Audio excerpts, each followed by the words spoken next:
are going to do something, and he doesn't want that to be accomplished. And I'm here to tell you, with a walker and a cushion and all these other, last week in a wheelchair, that he has tried his best to stop me. But to God be the glory. Liar, liar, pants on fire. Sorry. I'm going to tell you, I was a teacher for 38 plus years. And one of the things that my kids loved the best about me was that I could really tell a good story. And they would, especially in math, they hated math the most. I guess they got that from me, because so did I. But they would do whatever they needed to do to get me off track, to tell them a story. So, but then I caught on to their little games. So I would say to them, we need to get this far, and then I'll tell you a story. Man, we got there in dead time. I have always been a storyteller, and God has used that gift that He put, it's not my gift, it's His gift in me, to be a witness for Him.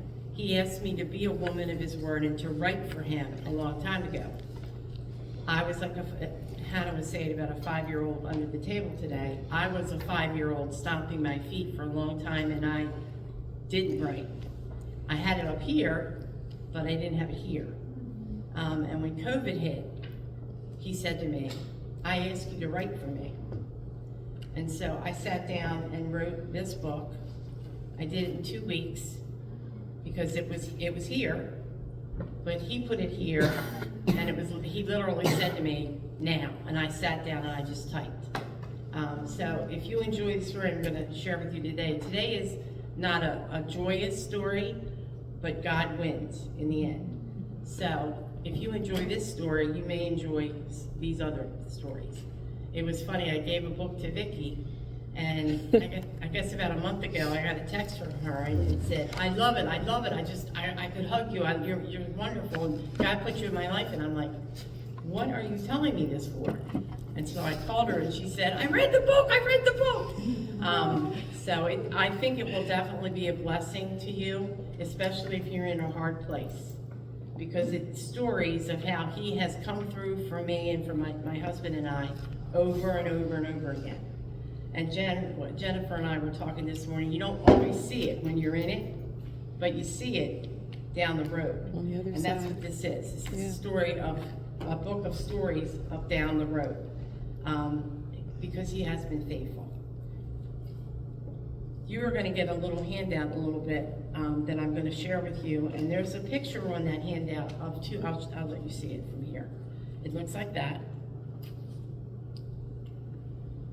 God gave me that picture 22 years ago when He gave me this teaching.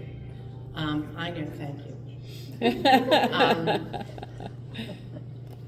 And it just goes to show you, 22 years later, this teaching is still good because it came from Him. It still can touch hearts, and I really believe it's going to touch some of your hearts today.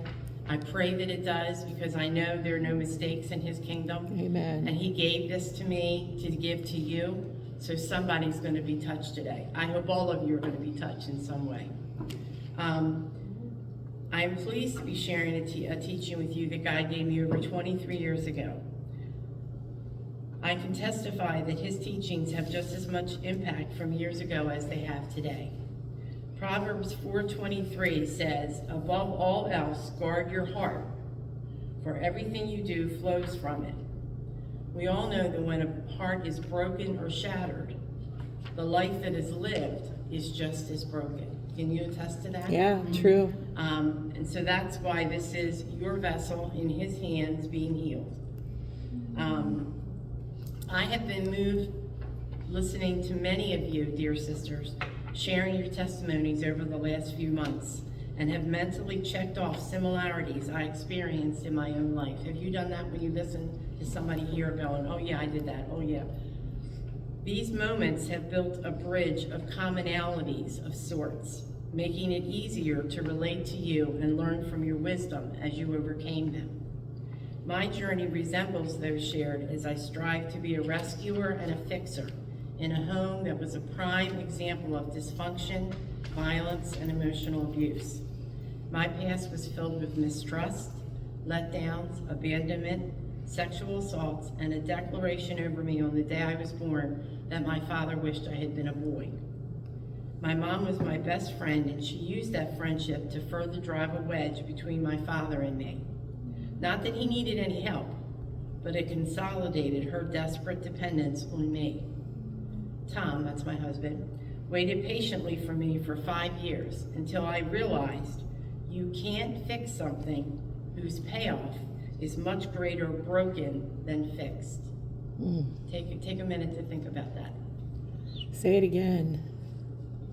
Until I realized you can't fix something whose payoff is much greater broken than fixed. Wow. I want to also just add this to you. There are people who will tell you that they can't change out of the circumstances they're in.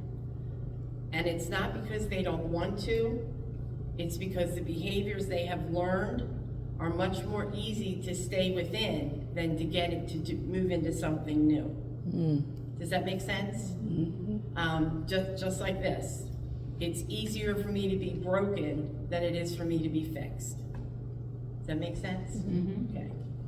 He had been by my side through it all, helping me to try to accomplish what I thought would make it right. On our wedding day, my father sat me down on the bed and told me that I could always come back home if it didn't work out. It took everything in me not to laugh in his face. Wow. Meanwhile, Tom was at the church, terrified that my father would keep me from getting there. I've often told him I would have walked to that church if I had to. Wow. The one thing I was sure of was Tom would move heaven and earth to take care of me. He was and still is my knight in shining armor. As we began our life together, it was pure joy waiting for him to come home after each day and sharing life. Soon after we purchased our first home, we began to think about starting a family. I had never been to a gynecologist. My mom shielded me from all that stuff. So I was very unprepared becoming a woman. My first visit resulted in the doctor announcing that I not even consider children until I lost weight. 1 year later, after walking every day, no matter the weather, and 65 pounds lighter, I saw her again. She was not impressed and told me more was necessary. Broken-hearted, I left with no desire to continue my regimen. Not long after this, we discovered we were pregnant. I was over the moon with joy. It was short-lived, however, because I started spotting almost immediately. 2 days later, in the doctor's office, she emphatically shook her hand, saying to me, "Don't you dare get excited about this pregnancy." I left emotionally on my face. Daily blood work was not at all good, and 2 weeks later, I miscarried. When I returned to the office, she scolded me for not bringing what I had lost. Arrangements were made for a D&C, and that evening when she could get an OR. She arrived in my pre-op room angry and hurried because all the anesthesiologists were tied up, and she decided to begin the procedure without one. Oh, jeez. She put me under herself and was distraught when I woke up in the middle of the procedure. After giving me more medicine and finishing, I woke up in recovery as they were trying to wake up the girl next to me, also named Michele. And I heard, Michele, wake up, you've had a beautiful baby boy." There are many more details like these that make up our long children's story. My brothers, whom I had strived to raise, gave little to no thought to making things better growing up. They had families and enjoyed all the moments of raising their children. I had sacrificed for our own family. I couldn't understand how God had watched me give so much to them and gave me such wonderful gifts as a teacher, but wouldn't allow me to use them for my own family. My mom, who leaned on me to help her through thick and thin, couldn't be found after the miscarriage. The phone calls went unanswered and she wasn't home to help. We later learned that that wasn't our first miscarriage, but our third. After some time with a new doctor, we ended up with an infertility specialist. Our fifth pregnancy had all the earmarks of a solid pregnancy. We went to the ultrasound appointment with excitement and anticipation. It was quickly destroyed when they couldn't locate the baby. We were shuffled to the doctor's office and led to a higher level ultrasound, and still nothing found. Back to the doctor's office to hear the doctor announce an ectopic pregnancy. Now this was devastating enough, but I only had one viable tube, and it appeared this was the end of our child journey. To say we were numb is an understatement. As they rolled me into the OR, the doctor spoke with Tom and told him he couldn't guarantee I would survive the surgery. He waited outside through that time alone. I can tell you now that God was in this story, but then I was shattered. I didn't trust him, believe he had my best interest in heart, or was considering all that I had given to saving my own family. I was bitter, and he was cruel. After what we thought was the first miscarriage, I had a nervous breakdown. Tom came home one day to find me curled up in a ball in the corner of our kitchen. I couldn't drive the equivalent of from here to Sheets without believing I had run over someone. I had to inspect our car repeatedly before and after each journey to make sure there were no marks or damage to the car. I started seeing a psychologist 3 times a week to keep my head above water. That's about all it did. Okay, ladies, if you can help me with this. Thank you. Thank you, dear.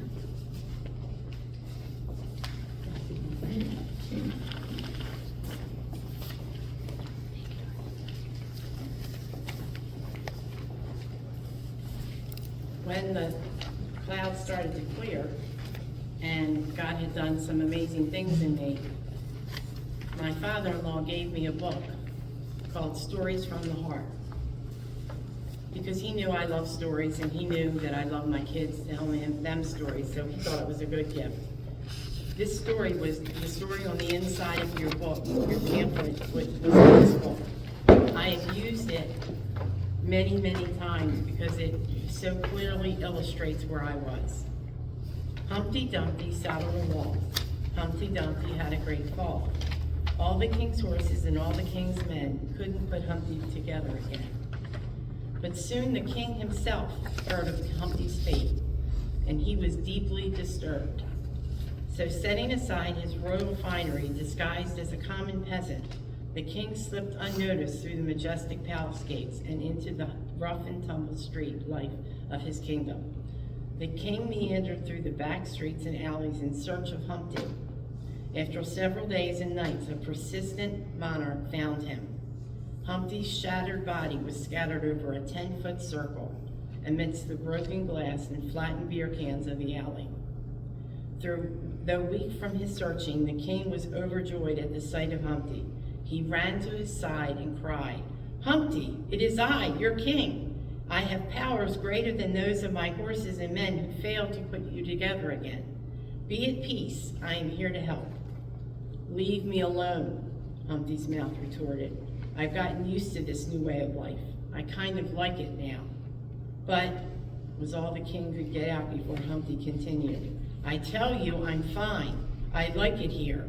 That trash can over there, the way the sun sparkles on the broken glass, this must be the garden spot of the world." The king tried again. "I assure you my kingdom has more to offer than this back alley. There are green mountains, rolling surfs, exciting cities." But Humpty would hear none of it, and the saddened king returned to the palace. A week later, one of Humpty's eyes rolled skyward, only to see once again the concerned face of the king standing over his fractured pieces. "I've come to have help," firmly stated the king. "Look, leave me alone, will you?" said Humpty. "I've just seen my psychiatrist, and he assures me that I'm doing a fine job of coping with my environment as it is." "You're a cop-out. A man has to deal with life as it comes. I'm a realist." "Look," Humpty's mouth replied, "once I get up and start walking, I'll have to stay up and keep walking. At this point in my life, I'm not ready to make a commitment like that. So if you'll excuse me, you're blocking my son." After 7 years of therapy, I came to the realization that God, not man, was what I needed to heal every part of my being. I was still angry, but I was worn down. 2 Corinthians 5 says, we demolish arguments and every pretension that sets itself up against the knowledge of God, and we take every thought to make it obedient to Christ. After 7 years, the psychologist blindly listened to me tell him that I was going to depend on Jesus from here on. I think he thought I'd get back on his doorstep within a week. I wasn't. I'm going to go back to the story. Reluctantly, the king turned once again and walked through the streets of the kingdom back to the palace. It was over a year before the king ventured to return to Humpty's side. But sure enough, one bright morning, one of Humpty's ears perked up at the sure, steady strides of the king. This time he was ready. Humpty's eye turned toward the tall figure, just as his mouth managed the words, "My king." I had been told that God would put the keys in my hands. As a piano player, I thought he meant music would heal me. It played a part, and God gave me beautiful songs that aided my journey. Then he gave me a set of 7 keys of healing, and they were pivotal to me and others who have learned them. I'd like today to share them with you. Each one was given a color by God and has a symbolic meaning. Now, if you look down on the other side, on the inside of your pamphlet, the keys are there. There are 3 on one side and on the back the other key. I'm going to walk through them with you, and I think you understand why it's important to have all 7 of them in this process.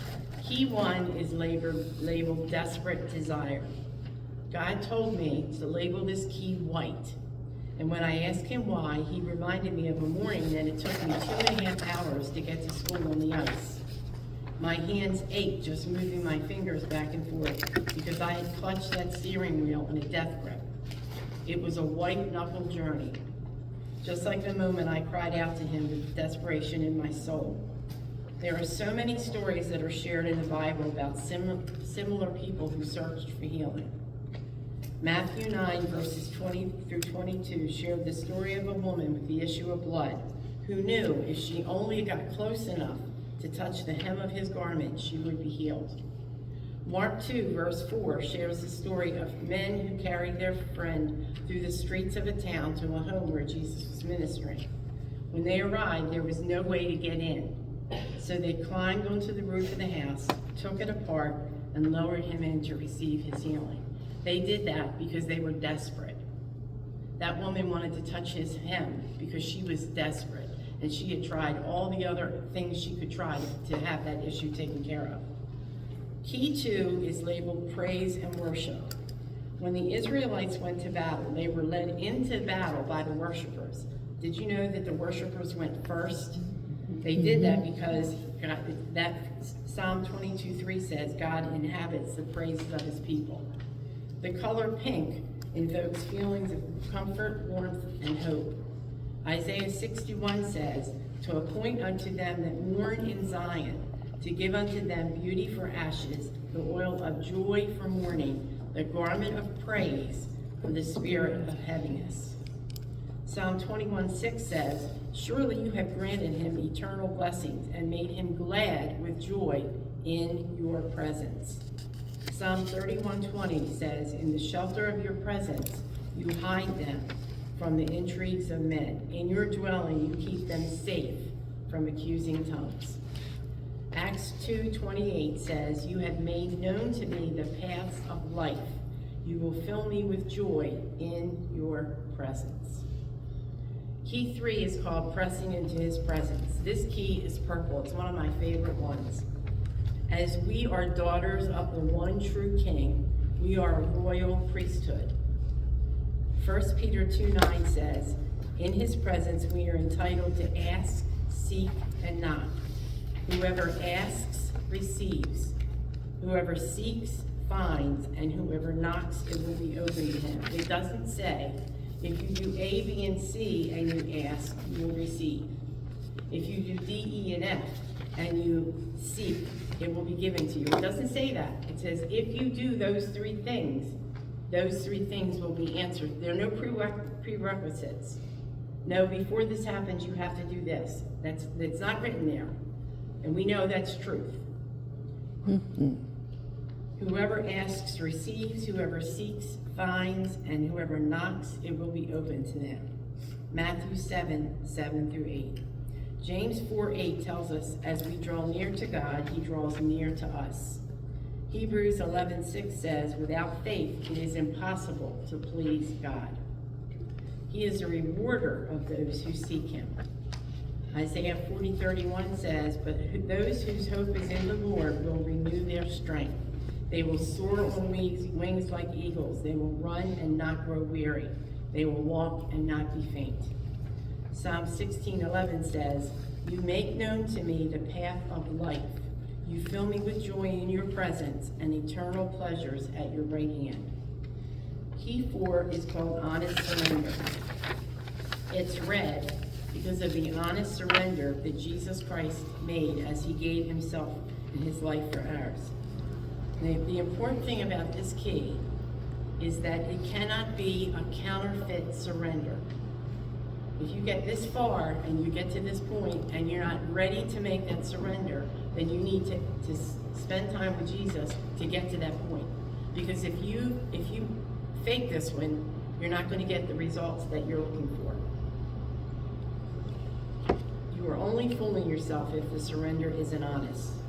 John 8:36 tells us, who the Son sets free is Free indeed. Exactly. John 8:32 says, then you will know the truth, and the truth will set you free. Trust in him at all times, you people. Pour out your hearts to him. Finally, Psalm 145:18 reassures us that the Lord is near to all who call on him in truth.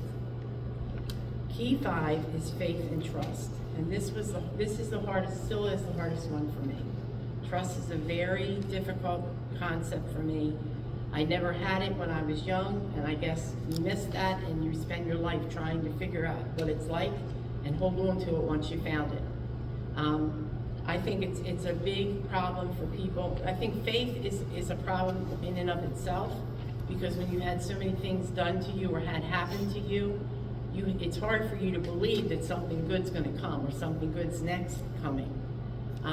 For me, I could believe that God was good, but he wasn't good to me. Does that sound familiar to anybody? It didn't matter how many people told me, didn't matter how many stories I heard about it. I would smile and nod and say, I'm so happy for you, give somebody a hug, but I would walk away empty because I didn't understand how it was supposed to work for me. This key is yellow because it reflects God's light shining through your circumstances, growing your faith and encouraging you to trust him despite what you are experiencing. These two keys, 4 and 5, can have a circular cycle. Things that God reveals cause you to honestly surrender them, and then you need to have faith in him and trust for your healing. Sometimes he will show you something, and you surrender it, and you get where you need to be, and then the next thing comes up, and you have to go. It's like that peeled onion. Have you heard that analogy before? The first level's healed, and you're feeling really good, and then you're back feeling not, why is this the way it is? I don't want to go through this again, but he's taking it deeper. There were a lot of times that he would take me deeper, and it would happen again, and I would like, no, I'm happy here. Leave me here, I'm fine, because I don't want to go through that again. But it's always been better once I allowed him to do what he needed to do. Key 6 is a heart of thanks. That key is orange. I think that God has gotten shortchanged a lot over the years by people who forget in the moment of relief that he answered in a way that they prayed for, and they're so busy celebrating the answer, they forget to thank him. Tom and I have learned a lot from him about gratitude. We have often prayed thanking him for things seen and unseen. Just think about how many things he has saved you from that you don't even realize. When I taught children's church years ago, he gave me a neat acronym for helping kids remember learning about faith. He used the letters F-A-I-T-H in the word faith. And he showed me first, F first, A always, I tell him. And then second, first, faithfully, always I trust him. Finally, always I thank him. And the kids like that because they could say the letters on their fingers for that. Wow. Ephesians 5:20 reminds us to always give thanks to God the Father. 1 Thessalonians 5:16 through 18 tells us to rejoice always, praying continually, and giving thanks in all circumstances, for this is God's will for you in Christ Jesus. Now, I don't know about you, but there were plenty of circumstances that I did not want to give him any thanks for, because they were hell. And I didn't want to say to him, thank you for this. Did you ever hear the expression, nothing happens that doesn't pass the throne first? I don't like that expression at all. Because my God, the one I serve, doesn't say, that's okay, you can hurt my daughter. Now, it may be true. I'll have that conversation with him when I get home. But I don't like that, and I don't use it when I'm doing ministry. Colossians 3:17 says, and whatever you do, whether in word or deed, do it all in the name of Lord Jesus, giving thanks to God the Father through him. Key 7 is what I'm doing today. It's pouring what God has given you into others. This key is blue because it represents living water, the water of life. Psalm 9:1-2 reads, I will give thanks to you, Lord, with all my heart. I will tell of your wonderful deeds. I will be glad and rejoice in you. I will sing the praises of your name, O Most High. Luke 6:38 tells us, give and it shall be given to you. Good measure, pressed down and shaken together and running over, shall men give into your bosom. For with the same measure that you give, it will be given back to you again. Titus 1-9 says, he must hold firmly to the trustworthy measure that is, as it has been taught, so that he can encourage others by sound doctrine and refute those who oppose it. So I'm not only giving this to you to help you learn, I'm giving it to you so that you can help others hold on. So good. God expects us to share what he has given to us. Praise be to God the Father of our Lord Jesus Christ, the Father of compassion and the God of all comfort, who comforts us in our troubles, so that we can comfort others in any of their trouble with the comfort we ourselves receive from God. We have been healed to heal. As such, you become a carrier of the keys, and you are entrusted by the Lord to carry them. Now, the end of the story for our dear friend Humpty goes like this. Immediately, the king fell to his knees on the glass-covered pavement. His strong, knowing hands gently began to piece together Humpty's fragments. After some time, his work completed, the king rose to full height, pulling up with him the figure of a strong young man. The two walked hand in hand throughout the kingdom. Together they stood atop lush green mountains. They ran together along deserted beaches.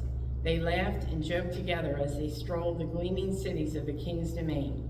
This went on forever, and to the depth, breadth, and height of their friendship there was no end.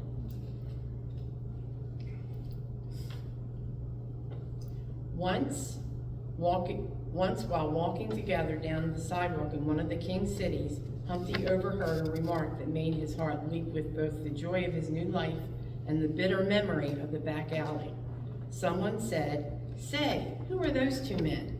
Another replied, "Well, the one on the left is old Humpty Dumpty.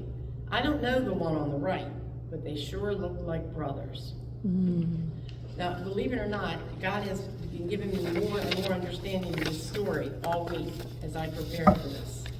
When you look at the little nursery rhyme in the front of the story, it says, "All the king's horses and all the king's men." Think about that. All the people in my life who tried to help me couldn't help me. The only person who could help me was the king.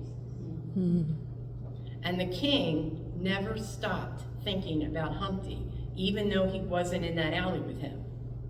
He went back how many times to try to get Humpty to come with him? But it was Humpty's hard-heartedness and pain that wouldn't let him go to do that. True. The other part is this. The last part of the story says, I don't know the one you're right, but they sure look like brothers. The people in the town didn't recognize the king. That's so appropriate in this world. How many people don't recognize the king? How many people, the king comes to rescue them and they're not ready. For whatever reason, they're not ready. And it still burdens the heart of the king. He never stopped thinking about Humpty. I just think that's powerful. And it lets you know that there are so many people in the world who don't know the king. Genesis 9:6 says, in the image of God has made mankind. That's why Humpty and the king looked like brothers, because he had been rebirthed. Now I would be a liar if I told you that Mother's and Father's Days and Christmases aren't a problem for us. We live in a world where you hear this expression all the time. Children are a gift from God. We have to endure all the stories of those around us about their kids. We struggle and we ache. But trusting and holding on to God has allowed us to continue to use the gifts He has given us to be satisfied until we arrive home and meet our angels. As I wrote this presentation, I got a text from a former teaching colleague, actually sitting down writing this, he texted me, who ran into one of my former students. Their conversation turned to her favorite teacher. She told him that I held that title for her. And right now she's a senior in high school, so that's how long it's been. Wow. 9 years ago, and still God found a way to let me know I had a profound impact on a child. I was known as a nurturing teacher. They gave me all the kids who had learning trouble and who needed extra care and attention.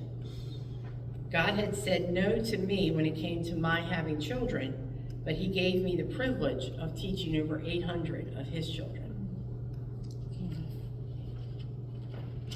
He told me once, you've given physical birth to none, but spiritual birth to many. For now, that has to be enough. Life's challenges and heartbreaks aren't easy or fun, but living for God and knowing that you are pleasing Him reshapes your perspective of what is key to your life's meaning. I'm going to give you a gift today. The paper that you got, the handout that you got is a nice little handout, but you are going to carry that with you to know what the keys are. So you're going to get your own key ring today of the 7 keys. On the back of the key, on the front of the key is the name of the key. They're the right color that they're supposed to be. On the back of the key, there's room so that if you look at the scriptures that were given to you on every key, and there's one that you really like that speaks to your heart, you can write it on the back of the key. So that when you're praying or you're spending time with God, you can use that scripture in your prayer time. I can tell you that they work. They are tried, true, and tested. You guys have any questions? That's a good thing. I'm also going to give you a little handout today that I found in the same box of notes and information from this teaching, and it's just about who you are in God. So you can be blessed by taking one of those. Thanks, Jen.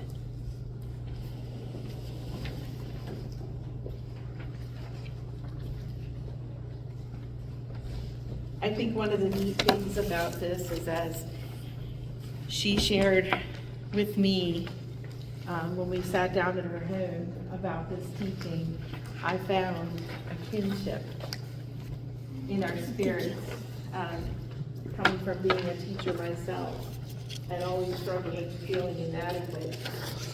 And yet, years later, going to Sheets and having this seven-foot young man come from behind the counter and grab a hold of me and say, You were my favorite teacher. You'll have no idea at all how you impacted my life. And came from Holdung, it picked me up and swung me around.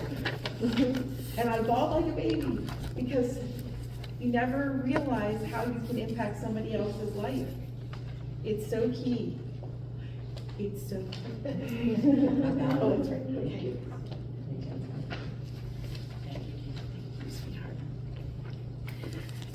Thank you, sweetie.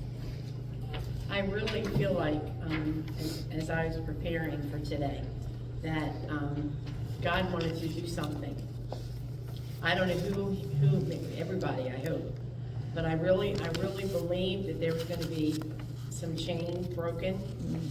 And in my spirit, I feel like there's somebody here who you come to these events, you listen to what goes on, and you're broken inside.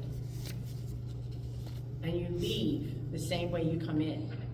There's a little bit of encouragement because when you hear somebody else's testimony, your spirit rises to that witness because God's put that spirit in you. And your spirit is acknowledging the spirit in the person who's witnessing to you. But I want you to know, and I feel the same way about this on Sundays here in church, there are so many people in this church who need prayer, but will not get up and walk over to be prayed for. And that burdens my heart. Because don't tell me that everybody sitting in here is happy-go-lucky and the world is great. It doesn't work that way. You've heard women up here saying, I went through this, I went through this, I went through this, and you think, wow. Nobody's hurts are any more important to be healed than yours. Amen. If you need to be prayed for today, Vicki has some quiet music. Please don't leave the way you walked in. That's not why God allows us, and He's here. When we worshiped this morning, I felt Him very, very strongly. He knows your heart is broken. He's the King, and He's coming. This isn't an alley, but He's coming to the broken, and He wants you to be healed.